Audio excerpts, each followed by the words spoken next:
وبركاته.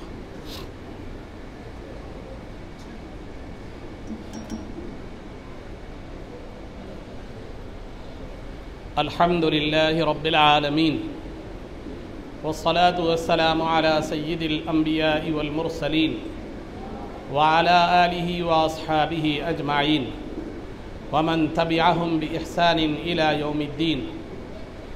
أما بعد، قال الله تبارك وتعالى في القرآن المجيد والفرقان الحميد: أعوذ بالله من الشيطان الرجيم، بسم الله الرحمن الرحيم، يا أيها الذين آمنوا اتقوا الله وكونوا مع الصادقين.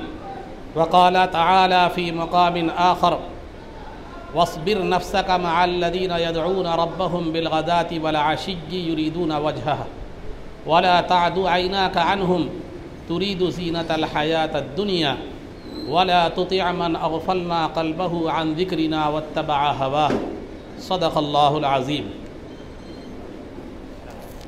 قال الله تبارك وتعالى في شأن حبيبه صلى الله عليه وسلم: إن الله وملائكته يصلون على النبي يا أيها الذين آمنوا صلوا عليه وسلموا تسليما. اللهم صل وسلم وزد وبارك على حبيبك سيدنا ونبينا ومولانا محمد وعلى آله وأصحابه أجمعين. عزیزان محترم، رسول پاک صلی اللہ علیہ وسلم کا ارشاد گرامی ہے کہ ان اللہ یبعث لہذہ الامۃ علی رأس کل مئۃ من یجدد لها دینها او کما قال علیہ الصلاۃ والسلام، کہ اللہ رب العزت ہر صدی میں جو ہے ایک روشن ضمیر شخصیت کو میری امت میں مبعوث فرمائے گا، بھیجے گا، جن کے ذریعے سے دین کی تجدید اور اس کے اندر پیدا شدہ خرابیوں کو اللہ رب العزت دور فرمائے گا. انہی کو دنیائے علم میں مجدد کہا جاتا ہے.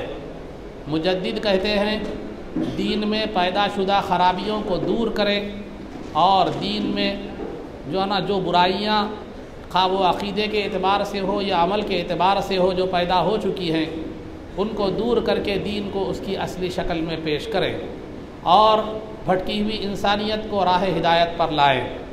اسی شخصیت کا نام مجدد ہے. یوں تو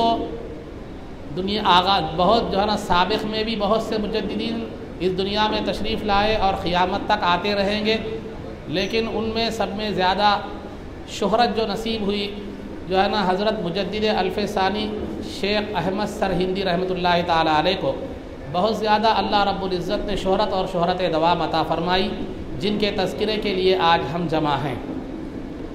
الف ثانی کا مطلب الف کے معنی عربی میں ہزار کے آتے ہیں. الف ثانی کا مطلب دوسرا ہزاریہ، یعنی ایک تو تقریباً سرکار دو عالم صلی اللہ علیہ وسلم کی تشریف آوری ہو کر تقریباً 1450 سال کا عرصہ گزر چکا ہے، تو لہذا پہلے جو 1000 سال تھے وہ گزر چکے. اس کے بعد دوسرے 1000 سال میں اللہ رب العزت نے مجدد الف ثانی رحمۃ اللہ تعالیٰ علیہ کو بھیجا، تو یہ دوسرے 1000 سال کو الف ثانی کہا جاتا ہے.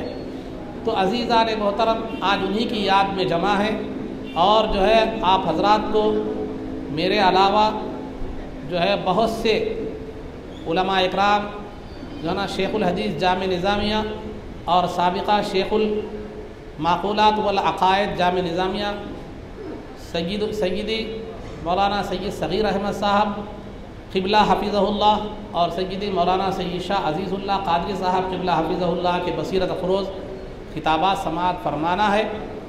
میری ایک حیثیت کتاب میں مقدمے کی طرح ہے، ابھی کتاب آگے پیچھے آنے والی ہے، تو بہرحال چند باتیں آپ حضرات کے سامنے عرض کرتا چلو. مجھے حکم ہوا کہ میں شیخ پیر کی صفات کیا ہونی چاہیے اور پھر پیر کے آداب کیا ہونے چاہیے، اس حوالے سے کچھ گفتگو کرنے کا مجھے حکم ہوا. تو انشاءاللہ اپنی گفتگو پر چند باتیں آپ حضرات کے سامنے عرض کرتے ہوئے اپنی گفتگو کو سمیٹ لیتا ہوں. عزیزان محترم، ایک بات یاد رکھیے کہ اسلام میں 5 چیزیں جملہ 6 چیزیں ہیں. ایک ہے کلمہ پڑھنا، دوسرا ہے نماز، تیسرا روزہ، چوتھا زکوٰۃ، پانچواں حج، اور چھٹی جو چیز ہے وہ اصلاح باطن ہے۔ اصلاح باطن انسان کا ایک ظاہر بھی ہے، ایک باطن بھی ہے، اور اللہ رب العزت نے جو ہے نا فرمایا وَذَرُوا ظَاهِرَ الْإِثْمِ وَبَاطِنَهُ، ظاہری گناہوں کو بھی چھوڑ دو اور باطنی گناہوں کو بھی چھوڑ دو۔ ظاہری گناہ جیسے چوری، زنا وغیرہ وغیرہ، مار قتل وغیرہ وغیرہ، یہ ظاہری گناہ ہے۔ باطنی گناہ کیا ہے کہ شرک، کفر، بدعقیدگی، جو ہے نا دنیا کی حرص، شہرت کی حرص، اور جو ہے نا حسد اور بغض اور عداوت، یہ باطنی جو ہے نا یہ امراض ہے اور یہ باطنی خرابیاں ہیں۔ قرآن کریم میں اللہ رب العزت نے دو طرح کی جو ہے نا خرابیوں کو اور گناہوں کو چھوڑنے کا حکم دیا۔ تو سرکار دو عالم صلی اللہ علیہ وسلم کو بھی جو بھیجا گیا، بھیجنے کا مقصد یہ بتایا گیا کہ یعلمہم الکتاب والحکمت ویزکیہم، کہ سرکار دو عالم صلی اللہ علیہ وسلم کو بھیجنے کا مقصد کتاب اور سنت کی تعلیم بھی دینا ہے اور باطن کا تزکیہ اور باطن کو پاک بھی کرنا ہے۔